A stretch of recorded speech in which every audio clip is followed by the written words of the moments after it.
chapter. Yeah, I was just about to come find you. Let's see what it says. Now sprout to life the story's seeds, stirred by wind-born melodies. Then on that breeze the music leaves, fading into distant memories. Seek the place where wind and tale entwine, and once there, make 3 riddles into verse, and 3 melodies into song. For in poetry and song will this story start to blossom. Come on! Another riddle? All that talk about wind and melodies? What do you think the answer could be? Oh! Care to elaborate? Wind? Music? Poetry? Tone-deaf bards gotta know the answer. You mean Lord Barbados? Albedo introduced us when I first arrived in Mondstadt.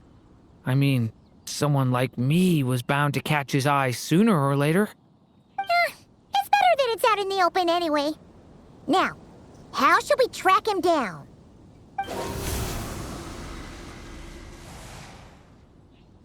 I'm pretty sure he's already caught wind of what's going on here. Why don't we just see where the wind takes us? Right. He definitely makes it easy to forget he's a real god sometimes.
Go ahead and pick up some new pieces from Schultz's blacksmith.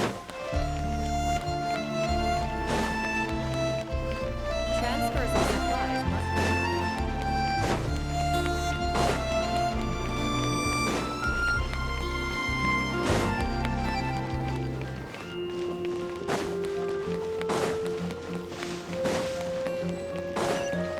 This guy in now.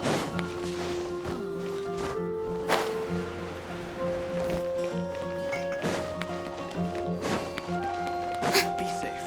May the animal marshal protect the back alley.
on! What a sight for sore eyes!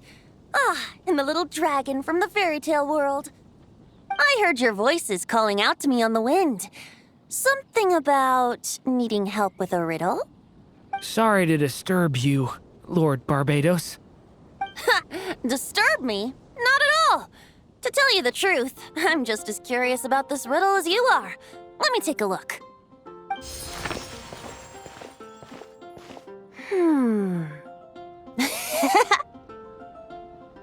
What is it? Did you figure out the answer? 3 riddles and 3 melodies. That sure takes me back. The answer you seek lies hidden in memory. Looks like running to Tone Deaf Bard was the right call after all. Long ago, those mages came to Mondstadt, seeking to test their strength against mine. But I replied, let us make music, not war, and resolve our conflicts through song. So I strummed my lyre and sang them this verse. O wind, welcome now, my guests. Pass through verdant leaves unseen, where shape your formless self may take, and offer up a graceful scene, a fleeting gift for welcome's sake. Leap at the edge of a sea of clouds, where land meets sky and sky meets ground. There frighten off the noisy crowds and bring my guests a calm profound. Fly beneath the stars up high, where mortal noise is swept aside, that my dear guests with starry eyes may share the dreams they hold inside. Now go to where I vowed to keep a quiet spot for them to sleep. No clash, no contest bars the way, just tea and mirth to fill the day. There you have it, the 3 melodies. As for the answers to those 3 riddles, I trust you can guess them by now. The woods, the edge of a cliff, and the sky? Correct! Funnily enough, your mother was also the first to solve it, all that time ago. There must be some kind of special rapport between those who write stories and those who sing them. The woods, a cliff, and the sky. Oh! So that's where it is!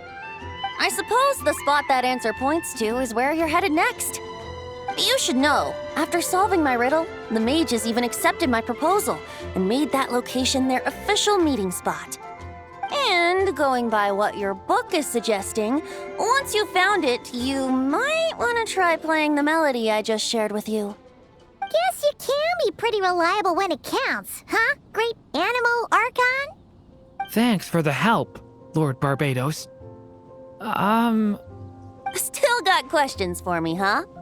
Yeah, you must have read countless tales in your time, being a wandering bard and all. In your experience, why might an author consider a story unfinished? Unfinished? Well, I guess if there's something left to accomplish in the story, or, if the last line goes, to be continued. Huh? Wow, your helpfulness lasted for like 1 second. In all seriousness, I would think the answer to that question lies in your mother's story itself.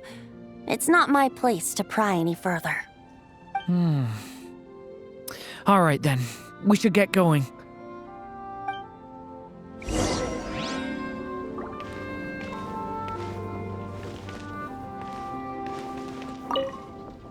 I wonder when their next meeting will be.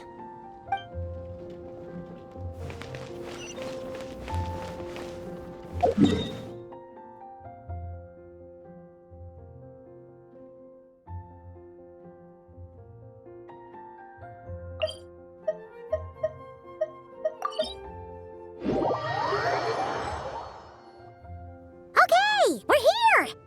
Now, we just need to play the 3 melodies, and we should be able to gather the memories for the next chapter, right? A musical performance? Huh. Out of all the things Miss Lisa has taught me, that's the one I'm worst at.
Even a war that shook the world could not halt the witches' gatherings.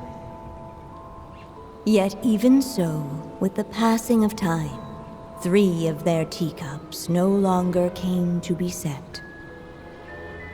The witches did not linger long in sorrow, for the Story Witch had brought glad tidings of her own. Born was her dragon child, safe and sound. Her fellow witches offered up their blessings, eagerly debating how to celebrate the child's birth.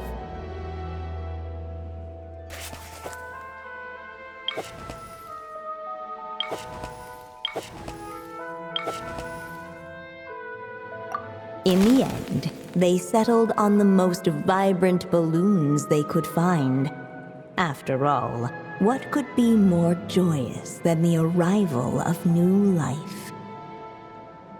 And so, the witches' gathering turned into a birthday celebration.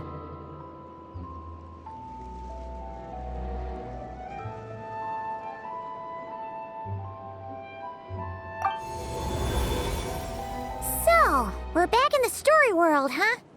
As if from nowhere, new guests appeared at the witches' table. Perhaps they too had come to celebrate the dragon child's birthday. Yet while everyone else was busy thinking about what kind of gift to offer, these 3 seemed to have come empty-handed. Hardly the recipe for a warm welcome to a birthday party, now is it? A gift? Hey, what's this all about? We only just found out this was a party. While the guests voiced their complaints and grievances, perhaps they should have been wondering what kind of gift to give instead. So, we need to bring a gift to advance the story? But where are we supposed to get something like that? Perhaps it would be a good idea to have a look around. Why didn't you just say so?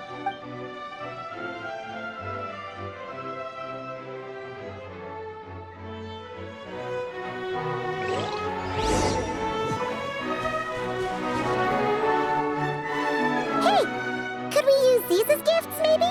At last, the guests found something to give the dragon child. Guess that's a yes then. Which one should we go for?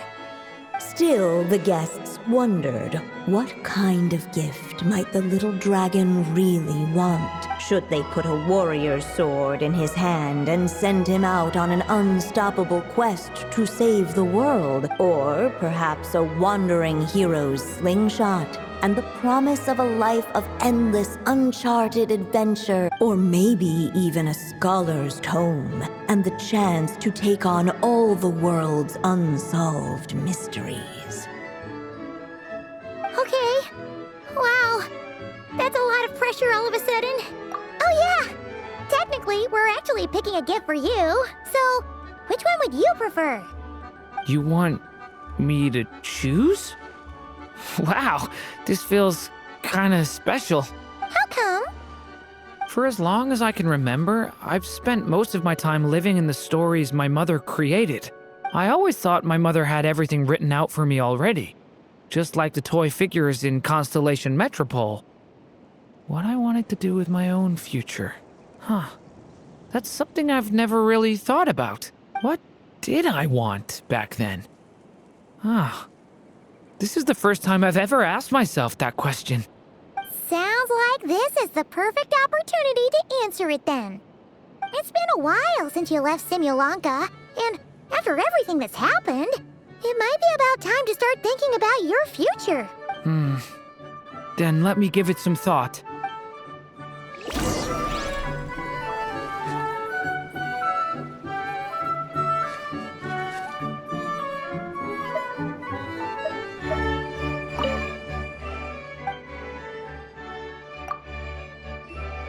In the end, the guests settled on the scholar's tome. So you're the scholarly type, huh? I just feel like I should learn more about the way the world works. What makes you say that? I'll give you an example. Did you know that in Mondstadt, using fire to catch fish is a punishable offense? I thought she was just teaching me regular hunting techniques. It was only after Master Jean caught me and sent me to solitary confinement that I realized I'd misread the situation.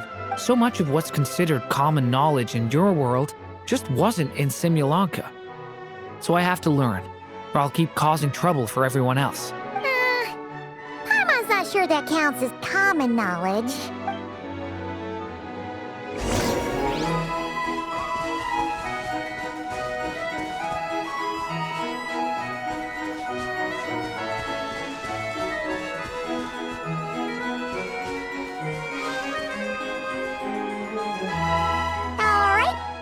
Let us in now that we've got a gift, right? Hello there. Brought a gift this time. The newly arrived guest presented his gift, wishing the little dragon a future as a wise and accomplished scholar. Accepting the guest's blessing, the story witch invited him and his friends to take their place around the table. Finally, she could introduce them all to her dragon child, telling all in attendance about the moment of his hatching, and of course, the name he'd been given. It was then that the seer witch, diviner of the stars, withdrew her gaze from the heavens and turned a sorrowful glance upon the little dragon. You gave him the same name as that evil dragon? That's right. But the life I intend for him shall be very different. What folly to love so blindly. For as you must know, a name is the mirror of destiny itself. He who bears an evil dragon's name must also inherit the fate of its previous owner.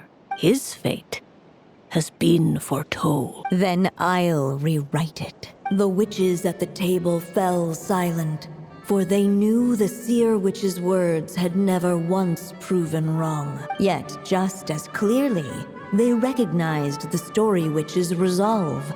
For there is scarce a force in this world more fearsome than a mother's love. At last, the merry witch stepped forward, dispelling the uneasy silence. So be it. Then we'll all lend a hand. Together, we shall rewrite this child's fate. You mean to defy one of the fundamental rules of this world? I refuse to be shackled by such rules. Besides, this is a witches' gathering, is it not?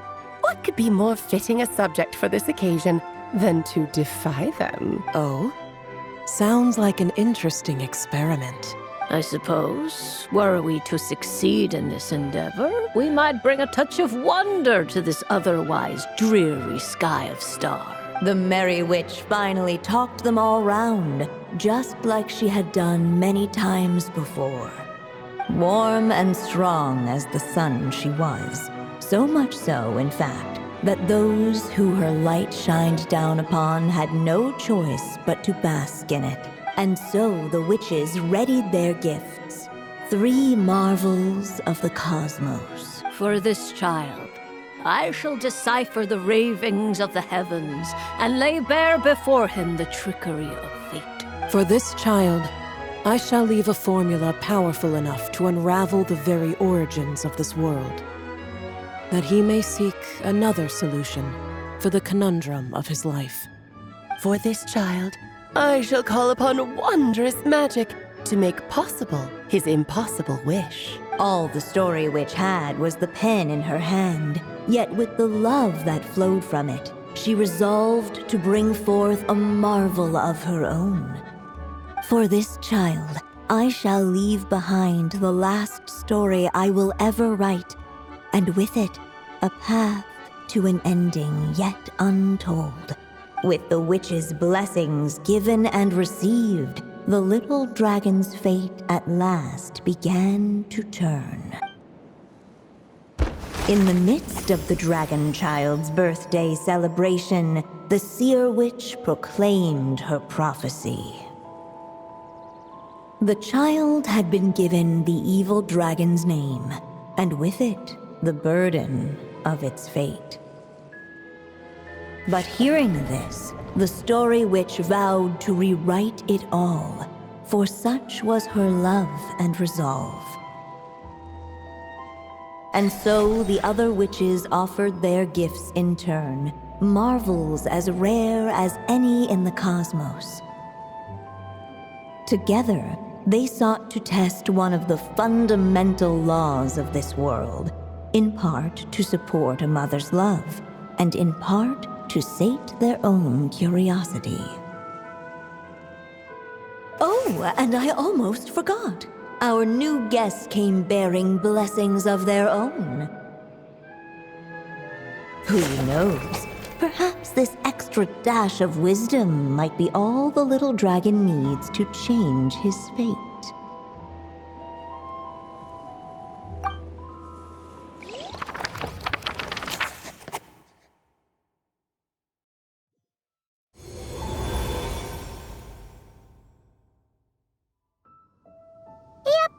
Looks like we've completed this chapter, too. Those witches in the story were the mages of the Hexen Circle, right?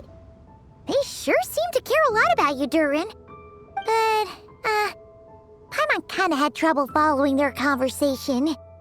Just a bunch of mystery, as usual. The evil dragon's fate. Oh, is that what you're worried about? But didn't we already take care of that? Ah, the mages must have had a hand in that, too. Also, I was just thinking, which part of the story are we even meant to be completing? Oh, it feels less like we're filling in the gaps and more like we're adding something new altogether. But we use the ink, right? And the book hasn't given us any more clues, so that must mean our task is complete. At least for now. Yeah, I guess we're doing something right. Maybe I'm overthinking things. It's just, this is my mother's final wish, so I don't want to mess it up. Anyway, thanks for all your help. I'll let you know as soon as the book reveals a hint about the next chapter. Okay then. See you in the next chapter.